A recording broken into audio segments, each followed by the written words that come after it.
Today on the show, we have a Tom Hanks twofer, Forrest Gump and Catch Me If You Can. I apologize in advance for the Forrest Gump impressions that I will no doubt do today.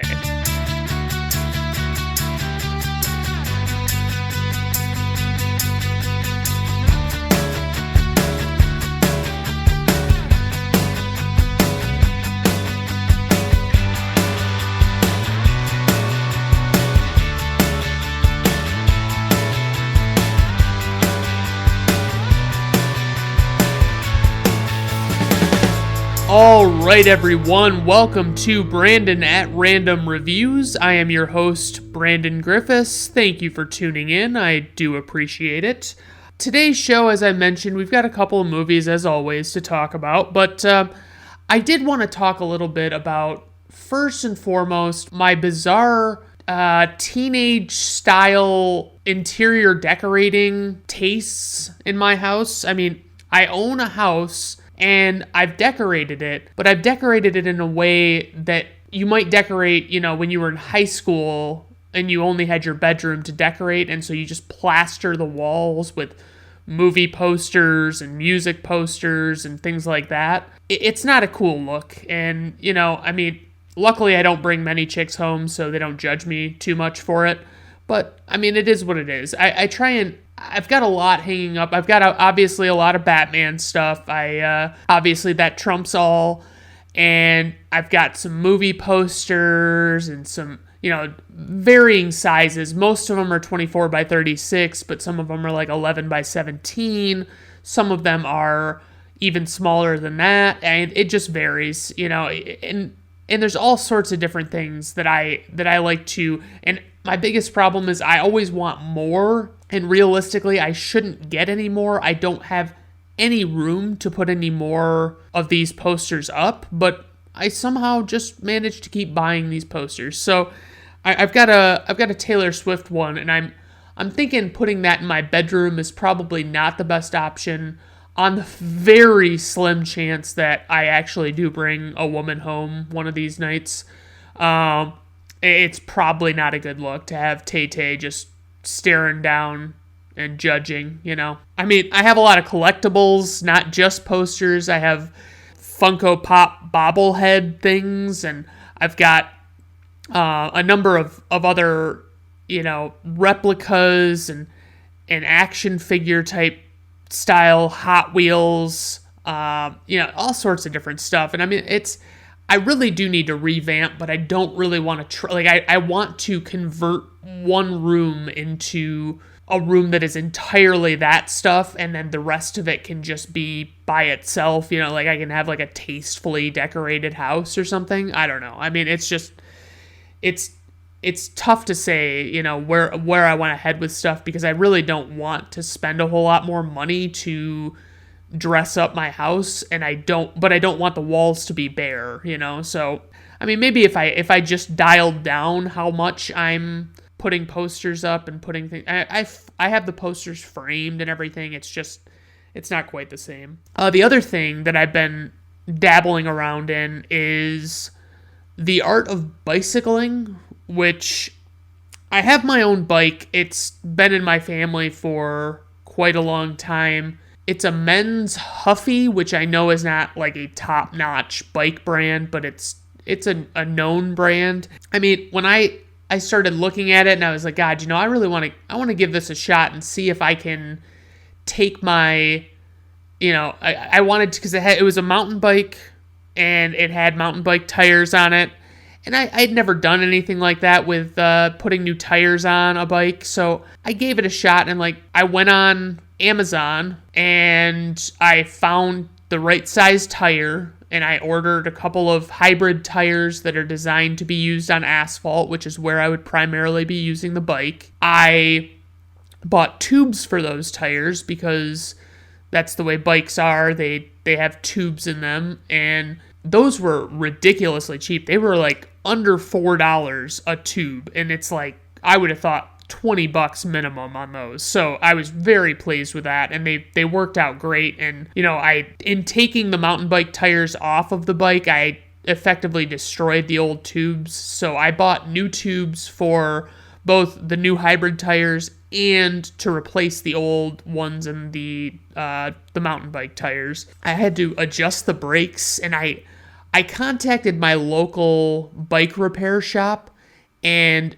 they just kind of, I wanted to get an idea. I was like, hey, I'm having problems with my brakes. I'm kind of wondering if you could maybe put new brakes on them. What else might need to be done to it? Because I just don't know by looking at a bike what's important or what's, what needs to be fixed up, So the guy got back to me, gave me some price points, but I'm just like, God, I don't even really know. Like, I really should just ride this bike around a little bit and give it a shot, because it's so possible that I'm not going to like riding a bike at all. I haven't ridden a bike since I was too young to drive, and so, or, not in any major capacity.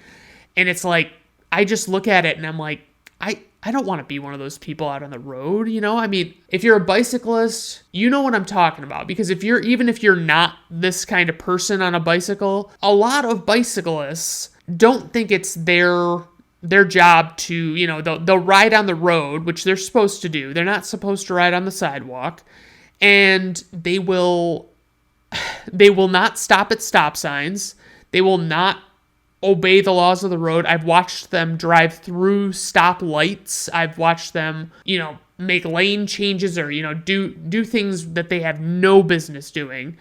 And I think the hardest part is, like, there are the bicyclists that want to be out on the big roads, and nobody that's on a bicycle, in my opinion, has any business being on a highway.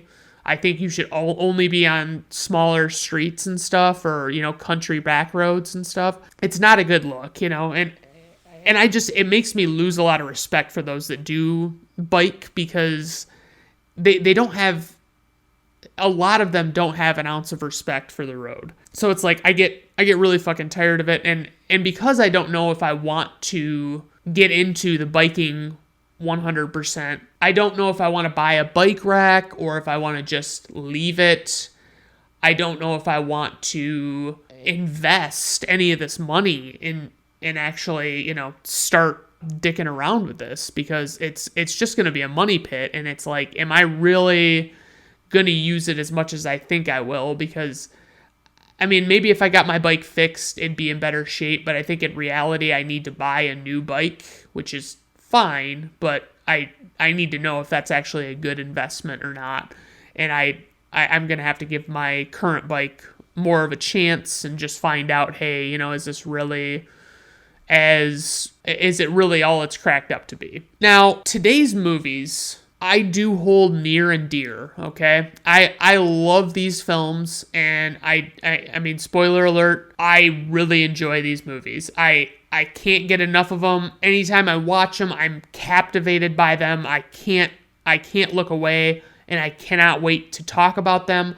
I'm hoping I don't ramble on at too much length and run out of time, but, I'm going to see what I have to do, because honestly, if my time runs a little long, there's nothing that limits me, because I usually try to stick to an hour or less, but it's like, my Dark Knight trilogy one was just over, it's like hour and 10 minutes or something.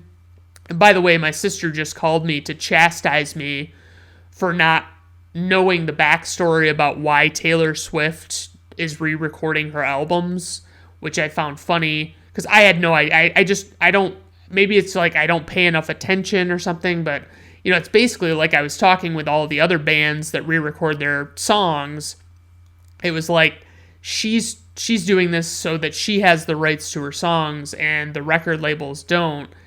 And I get that. So it's like, I'm going to probably have to gravitate towards her versions just to support Taylor Swift more than the big record companies. But, but my sister was giving me so much shit, and it was like, yeah, I guess I didn't really realize that I have a bad habit of throwing out little tidbits to chat about that I don't actually research, because it's just me chatting about them. I didn't look up the history of the bicycle before I started talking about it today. I just talked about it because it sounded good and, you know, it was something that was on my mind and I had been wondering about. But our first movie today is the one and only Forrest Gump, released on July 6th, 1994. It is directed by the one and only Robert Zemeckis, and I'm going to stop saying the one and only because it's going to get bad if I keep doing that. Yeah, some movies you definitely have heard of by Robert Zemeckis would include the Back to the Future movies, Contact with Jodie Foster, Castaway, also with Tom Hanks, Romancing the Stone with Michael Douglas, Who Framed Roger Rabbit, and one movie I want to see, or I'm vaguely interested in seeing, which is called Flight with Denzel Washington. It's one of these movies that I've always seen on filmographies and stuff like that, and I've never heard anybody talk about it. You know, I've never heard somebody say, oh, you got to see this Flight movie. You know, it's so great.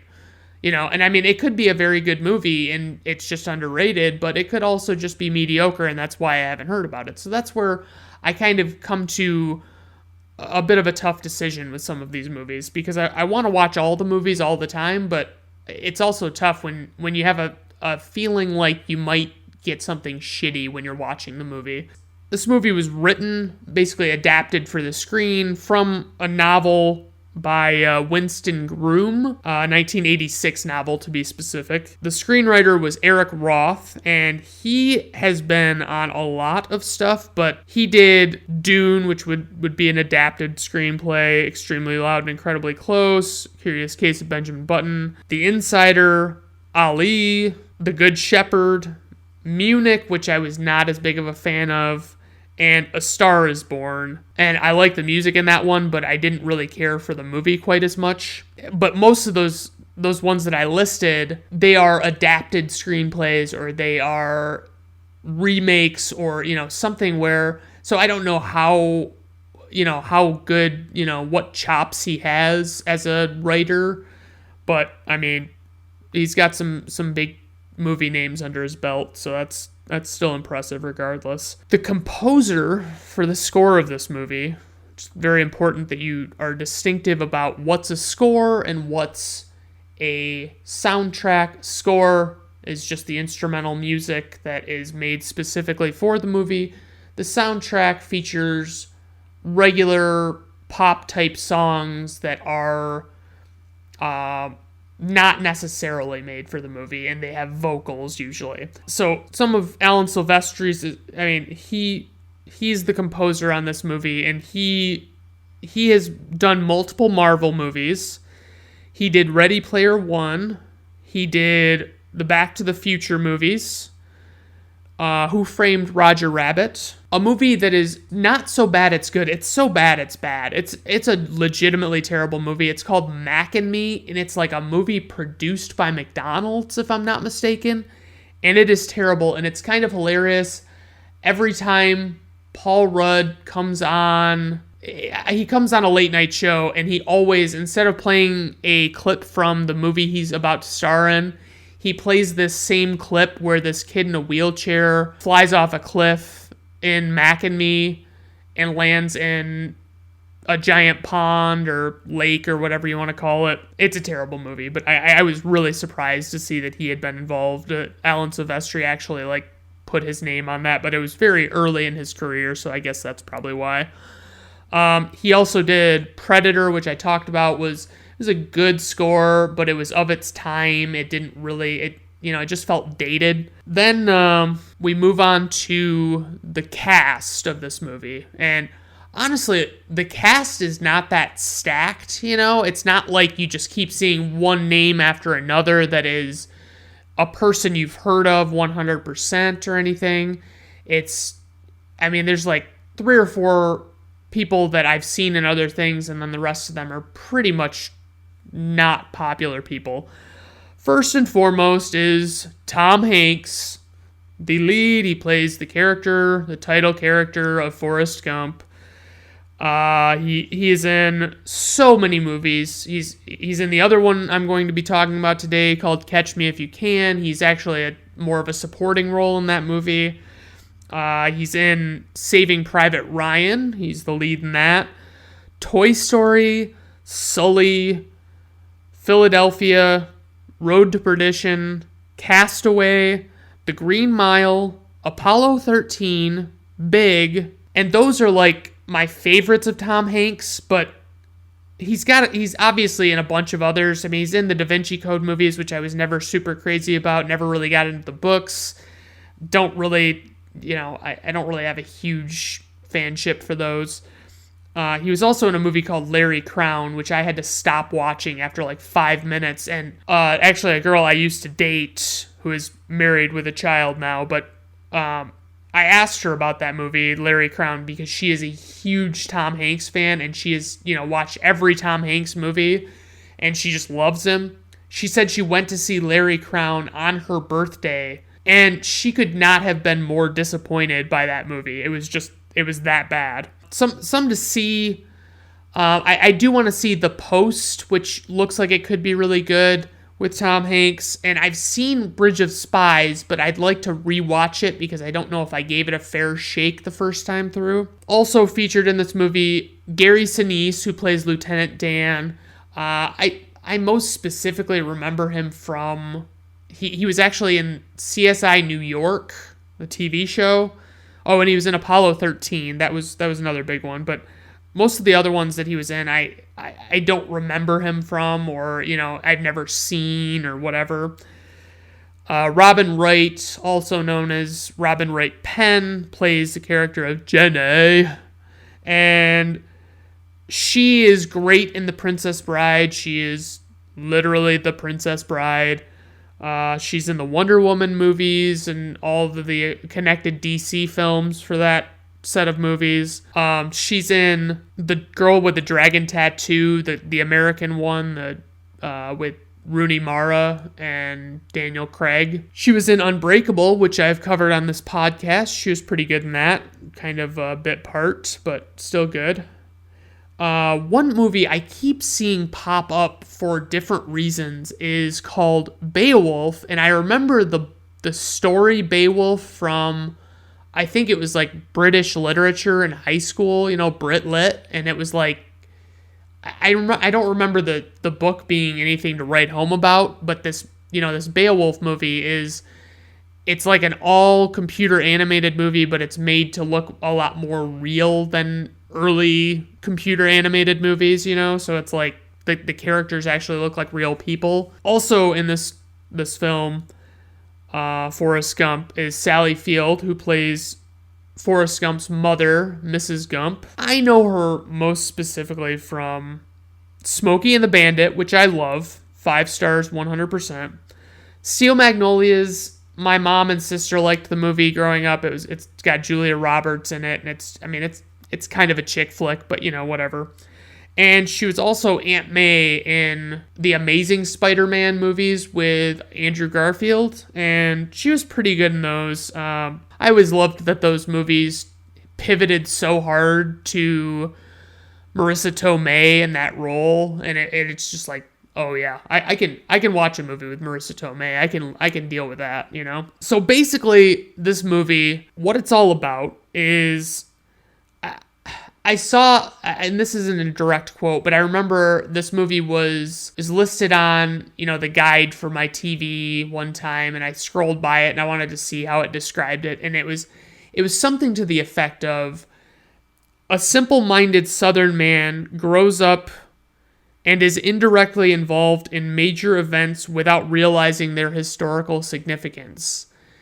And I thought I'm like, that's kind of good. It doesn't really capture like half of the movie, but it's pretty decent, and it's funny because, in this movie, there's like a cyclical thing going on. There's a lot of stuff where it's like, it repeats itself a little bit, but not to an absurd degree or anything. It's just, it happens, and they even kind of do a little in reference to it during the movie where he's like, and I did this again, and it's like, it's funny, you know what I mean?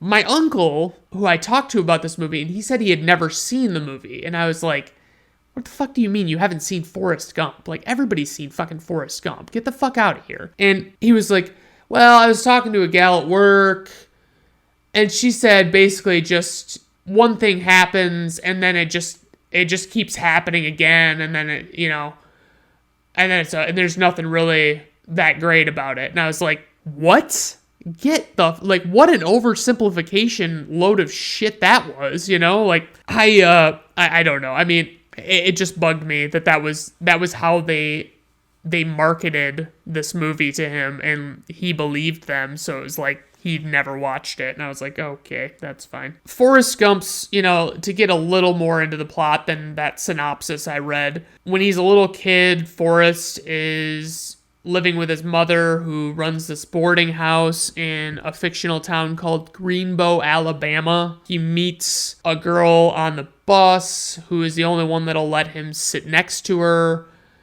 and her name is Jenny.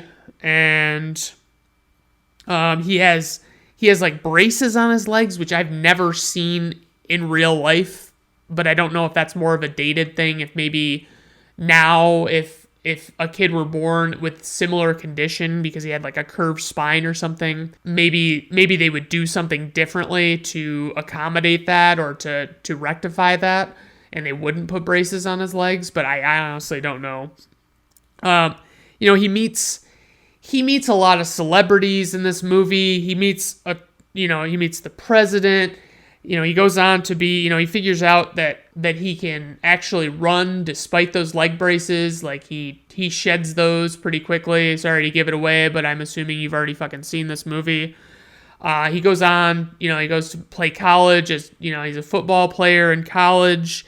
And then once he graduates college, he joins the army. Once he's done with the army, he goes and he plays ping pong. It's a very, it's a game that he's exceptionally good at, and he ends up competing with like the Chinese in ping pong, and it's just crazy. And then he goes on to, have his shrimping business, and he does his giant cross-country running stint for multiple years. I mean, there's so much interesting shit in this movie. I can't even really describe it. It's like, it's so compelling the way that they'll do these different things, the way they do things, and I'll get into it in a minute. Like, one of my notes is, this movie is the fucking best, and sometimes I find it hard to just explain why a movie is so good. It's like, sometimes I feel like I shouldn't have to explain myself. I should just have to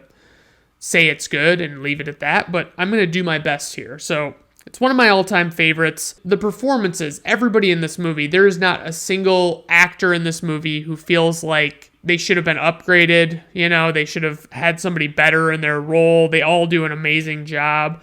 It's cool, especially if you don't know much about history. It's a great way to get kind of a brief run-through of a lot of major historical events. But honestly, if you don't know much about history, you're probably not going to get a lot of what's going on. So it's like, I mean, there's that. But I would definitely say it's very cool. They do a lot of solid special effects in that arena. It's like they will insert Forrest Gump into footage from some time in history, and they will just have him be in that moment. And they'll digitally edit it and make it look right, and it's actually really cool.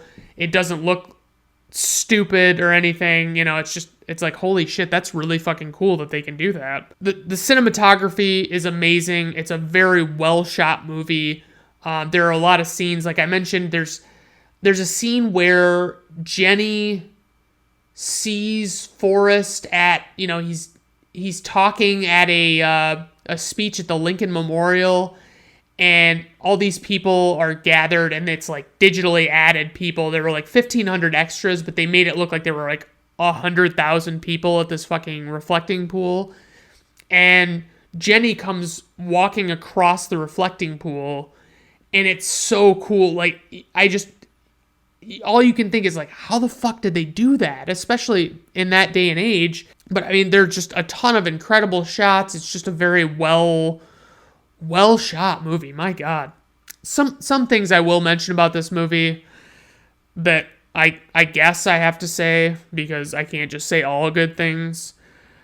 Some of the special effects, like for instance, there's a certain character who is legless at one point in this movie, and the effects look pretty shitty by today's standards. I mean, it's very, very obvious that they like wrapped his lower legs in like blue fabric and used that to make it appear as though he had no lower legs. Some of the scenes where Forrest is inserted into the historical footage, they make it so, like John F. Kennedy is talking to Forrest, and when you look at his face and they like have him say something, and it's like, it looks off. You know what I mean? It's confusing to look at, and it's like, it looks cartoonish, so I guess that's a problem. There's a whole scene where Forrest Gump goes on the Dick Cavett show, and John Lennon's on there, and it's more of the special effects thing where they're making his lips say something that he wasn't really saying.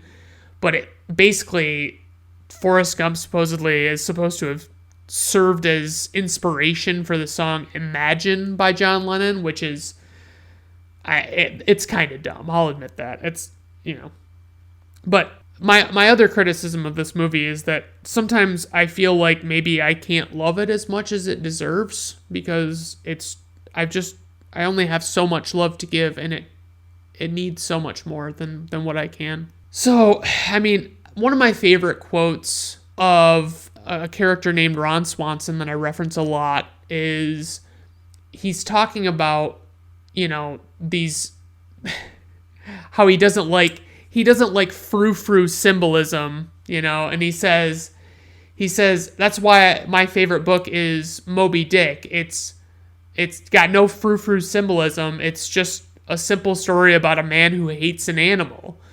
And it's like, that's fucking hilarious. Like, okay. But I mean, so the theme of this movie, a lot of people have drawn the conclusion that it's kind of a commentary on what was going on in the world, on, that was on center stage, and then what was going on behind the scenes, and the counterculture movement, and some of the less pleasant, unseemly things that were going on. And that basically, as Forrest is following he's in the Vietnam War, he's doing all of this stuff that is major front and center stuff for American history. And then you've got Jenny, who's like going to be a hippie. She's getting into drugs. She's befriending a lot of terrible people.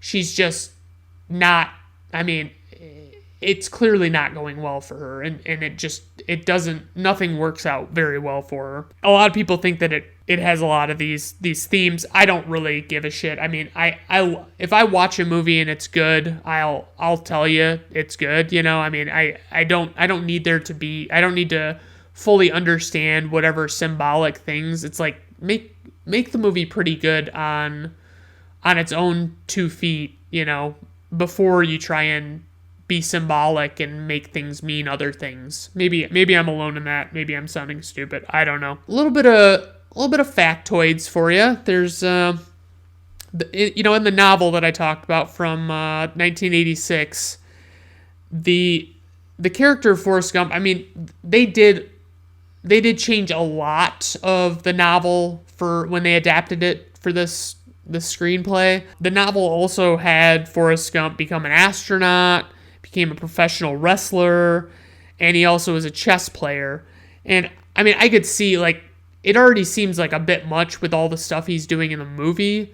So it's like, if they would have tried to shoehorn in these multiple other things that they had him doing, it could have been bad. I mean, it could have been a really rough time. Although the film is set in Alabama mostly, I mean, other than, the war and, different on location type stuff.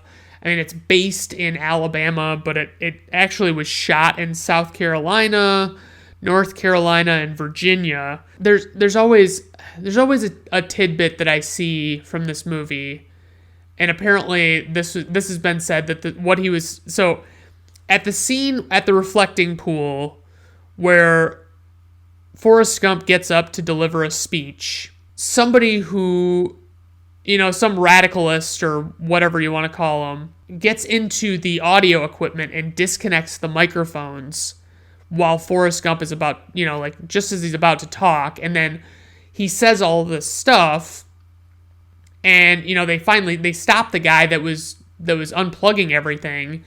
And when they get everything plugged back in, Forrest Gump just says, and that's all I have to say about that. And it's like, okay. Apparently what they actually said was, sometimes when people go to Vietnam, they go home to their mamas without any legs. Sometimes they don't go home at all. That's a bad thing. That's all I have to say about that.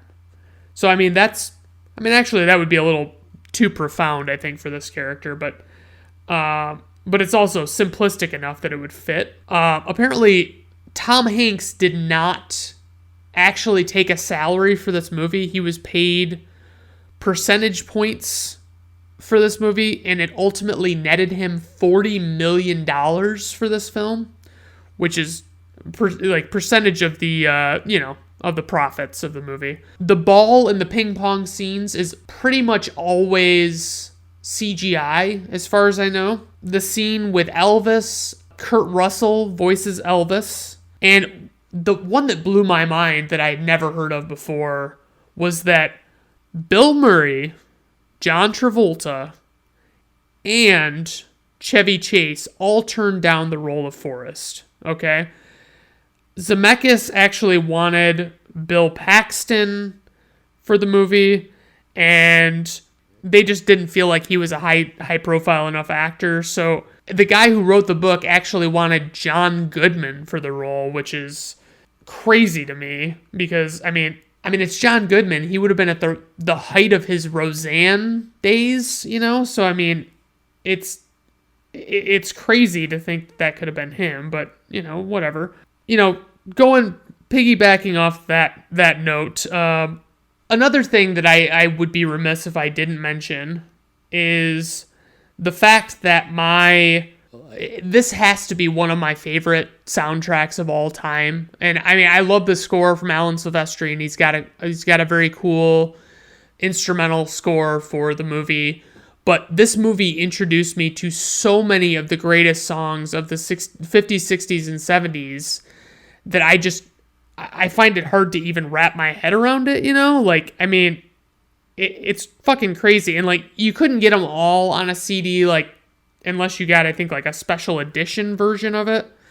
But it was pretty fucking cool. Some of the songs, and I'll just kind of run through them, that are on the soundtrack are Hound Dog by Elvis, Fortunate Son by Creedence Clearwater Revival, which actually came a pretty big cliche for war movie backing songs,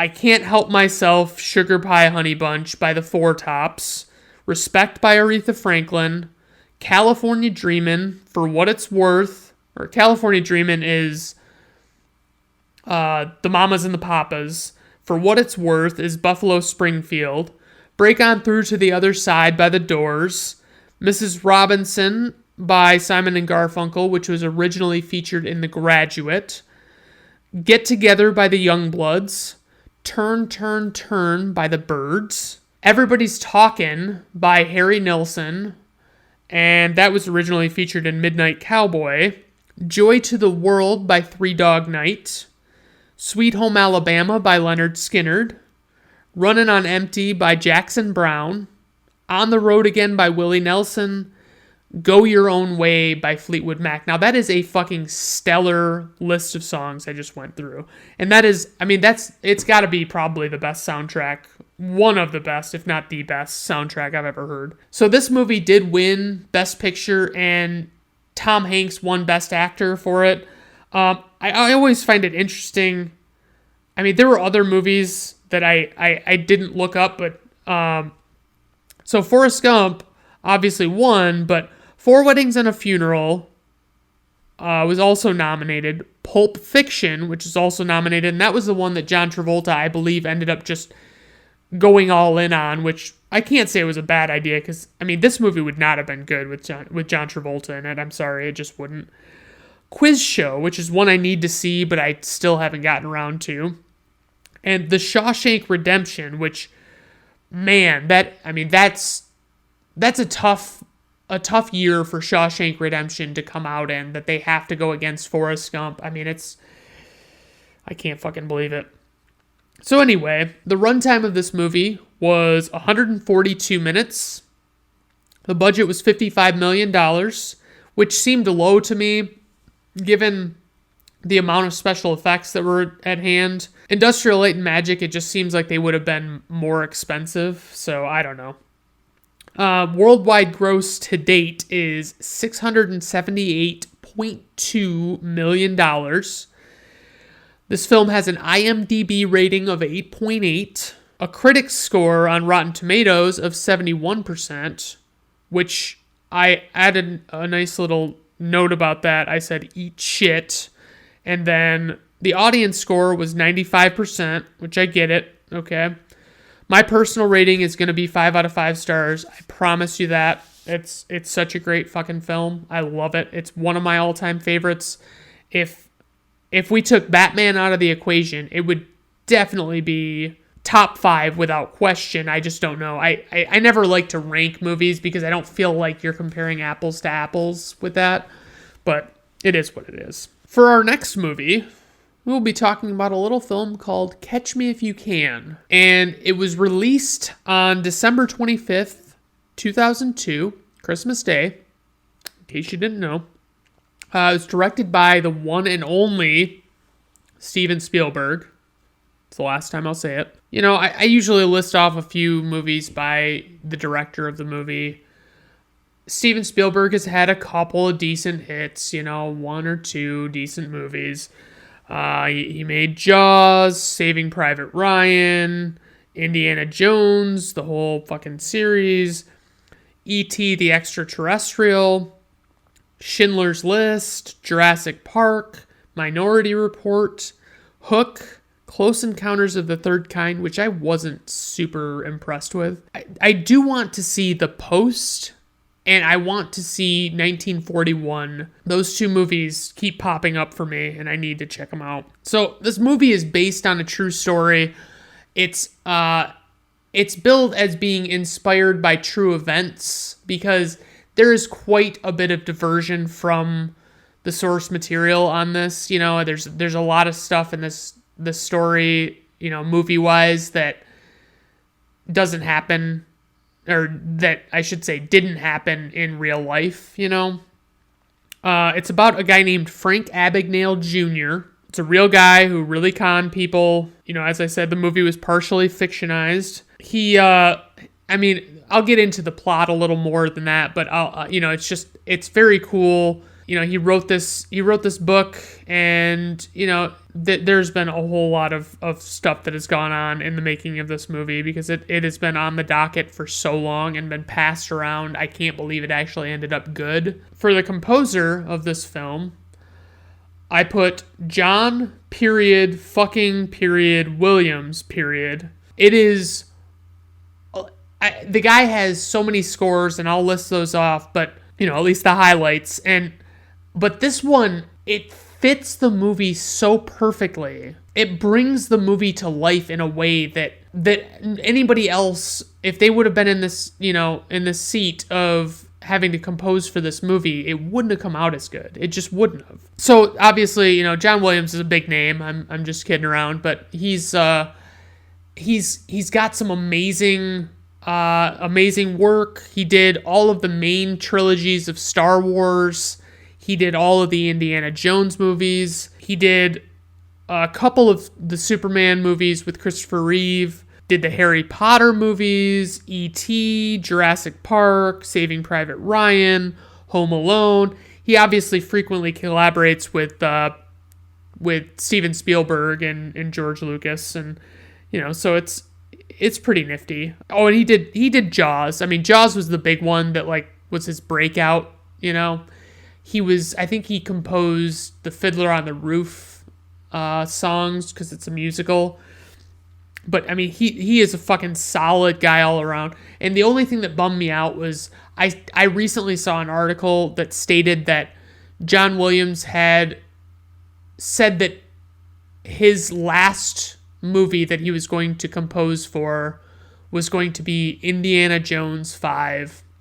And I was like, that's not the way that guy should be going out. That's not the way this should happen. But whatever. So in this movie, we have, for the lead role of Frank Abagnale Jr., we have Leonardo DiCaprio, who is skyrocketing at this point in his career. I mean, he was in Titanic, and he was in a couple of movies right after Titanic, but nothing that stood out. But all of a sudden, people started to realize, like, hey, this dude can fucking act, and you know, he's a good-looking guy. He's got a lot of appeal, and it helped out for this one that he looked so young, because he must have been playing like at least 10 years younger than what he really was, you know what I mean? So it's like, yeah, wow, that's fucking awesome. You know, as I mentioned, he's in Titanic. He was in What's Eating Gilbert Grape, which is a movie I'll always remember from my childhood. It's a great one.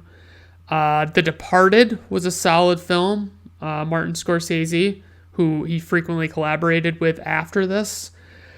The Wolf of Wall Street, another Martin Scorsese movie. Shutter Island, Martin Scorsese. Don't Look Up was a very recent one. Once Upon a Time in Hollywood, Quentin Tarantino, solid film. The Revenant is the one he finally won Best Actor for, because I feel like they were really fucking hosing him on a lot of these movies that he'd been in. He was in The Aviator. I mean, my God, there's way too fucking many of these. But anyway, he was in Gangs of New York. He was in a movie called The Great Gatsby, which is adapted from a popular novel and was a fucking stupid adaptation and had a bunch of Jay-Z songs in this jazz age movie. Fucking bullshit.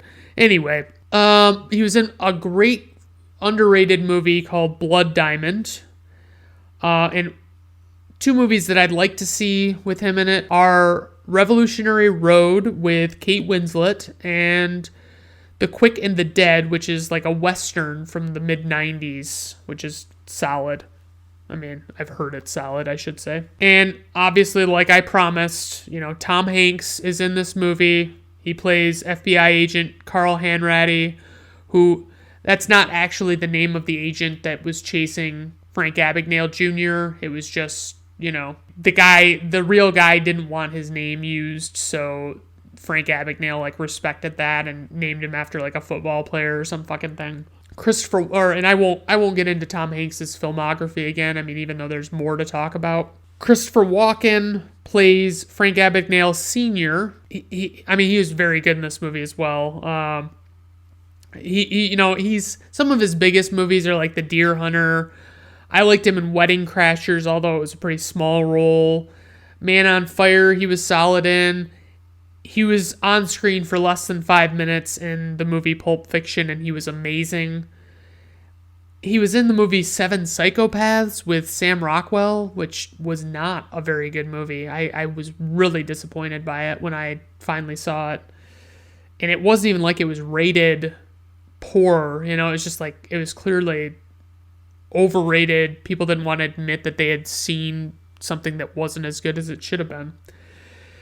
A very young Amy Adams is in this movie. She plays a character named Brenda Strong. She's been in quite a bit of stuff. I mean, the first thing I think of when I see her is she was Katie in The Office. She was in the episode called The Hot Girl. She was the titular hot girl. And she comes in there to sell handbags and all that fun stuff. But she was also in the movie The Fighter. She was in this really cool science fiction movie called Arrival. She was in American Hustle. She was in all these recent DCEU Superman movies as Lois Lane. And, you know, like Justice League and all that stuff. She was in the movie Her, which is criminally underrated in my opinion. Like, it's a really great movie. You really should check it out if you get a chance.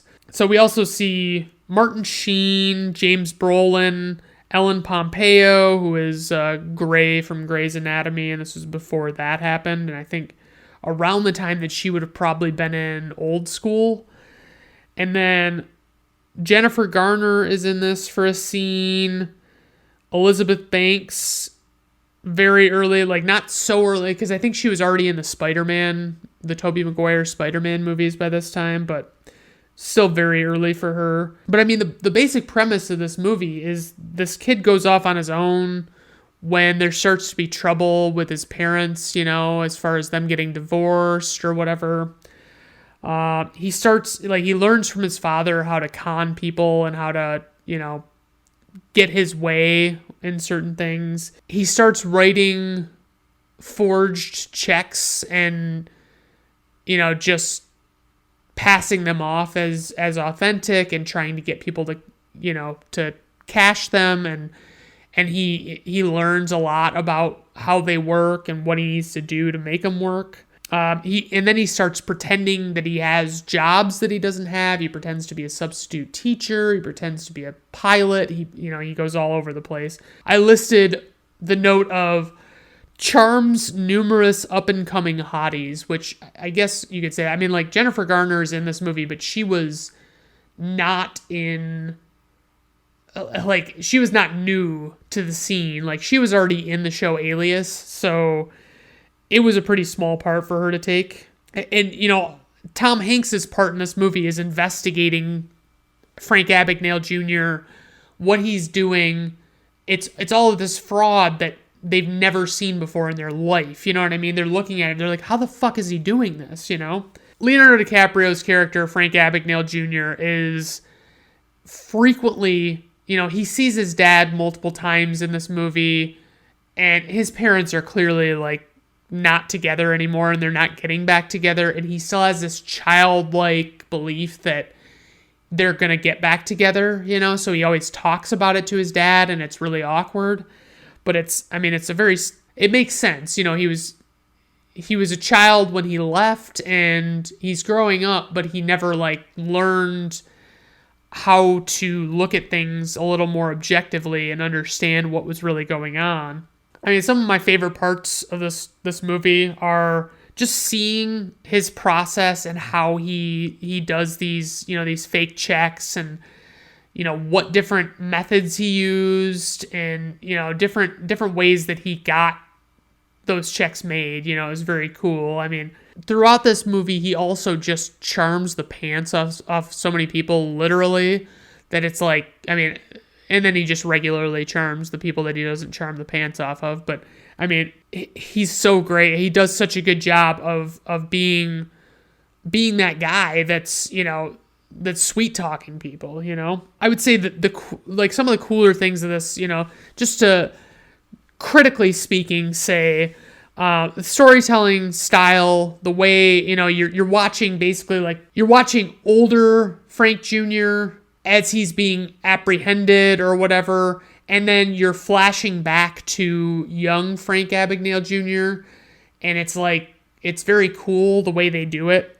The cinematography is all very cool. There's a scene in particular that that stuck out to me when they're at an auction for a bank typewriter that is designed to make checks, and you're just sitting there looking at this crowd, and you don't see anybody in there that you recognize, a familiar face or anything, and you just see all of a sudden it's it pans down just a little bit, and he raises his paddle to bid on the typewriter. And it's Frank Jr. sitting there, and it's a very cool shot. I really like the way they did it. So there are so many good people in this movie, and as you might expect, the performances stand out all across the board. And the score is as perfect as you might expect. My only criticism is that this movie could have been 2.5 minutes longer, just... Why wasn't it 2.5 minutes longer? You know what I mean? A little bit of trivia here. Little factoids. David Fincher, Gore Verbinski, and Cameron Crowe were all considered or had actually signed on to direct and dropped off at one point. James Gandolfini was going to play Tom Hanks' part of Carl Hanratty. Ed Harris was going to play Frank Sr., which ultimately went to Christopher Walken. Chloe Sevigny was the original actress considered to play Brenda Strong, Amy Adams' part. So this film shot in 147 locations in the span of 52 days. Now, it wasn't clear if maybe 2 locations that were 50 yards apart from each other were considered 2 separate locations, and that's how that number, because I mean that'd be really tough to accomplish. But I mean, even if you're bouncing all across town and then you're moving to another town and you're bouncing, and they said that basically the reason they were able to shoot in so many locations is because they kept planning for these shoots to take like 2 or 3 days, and they ended up taking like an afternoon, so I mean that's pretty crazy.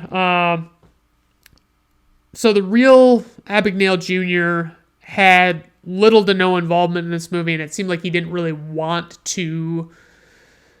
He didn't really want to provide input. He just trusted Steven Spielberg, but he ended up coming out later and pointing out a bunch of issues. He commented on the fact that he had brothers and sisters, and he, in the movie it was like he was portrayed as an only child, and his, when he left home that one time, he never saw his father again.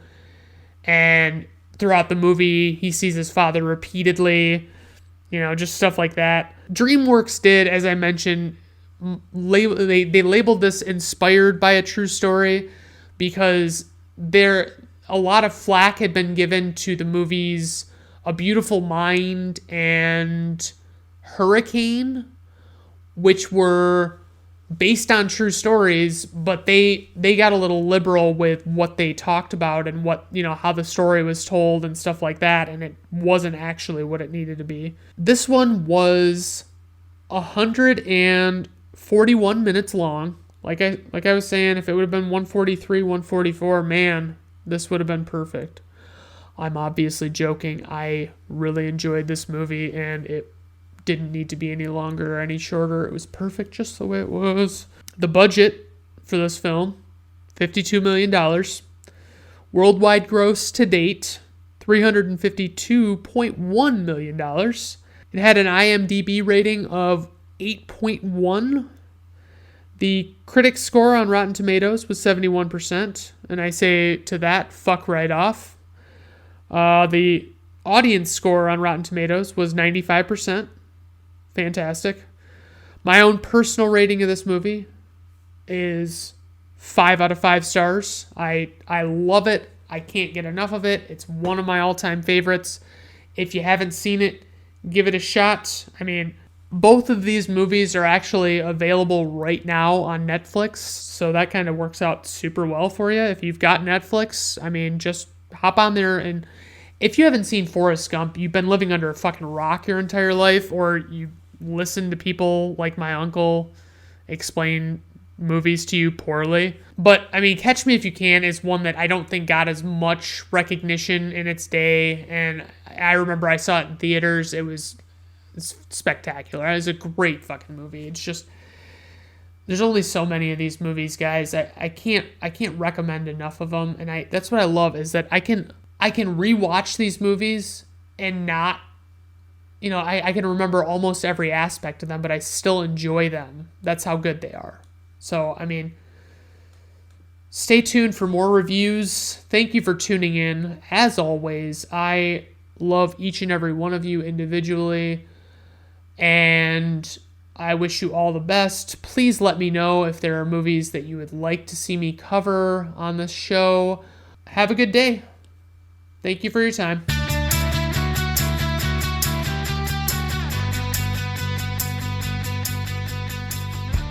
Brandon at Random Reviews is performed, written, directed, produced, and edited by Brandon Griffiths. Background audio is credited to Clankfield from freesound.org. Please look for the link in the episode description. Theme music is performed by Augusto Diniz from Fiverr.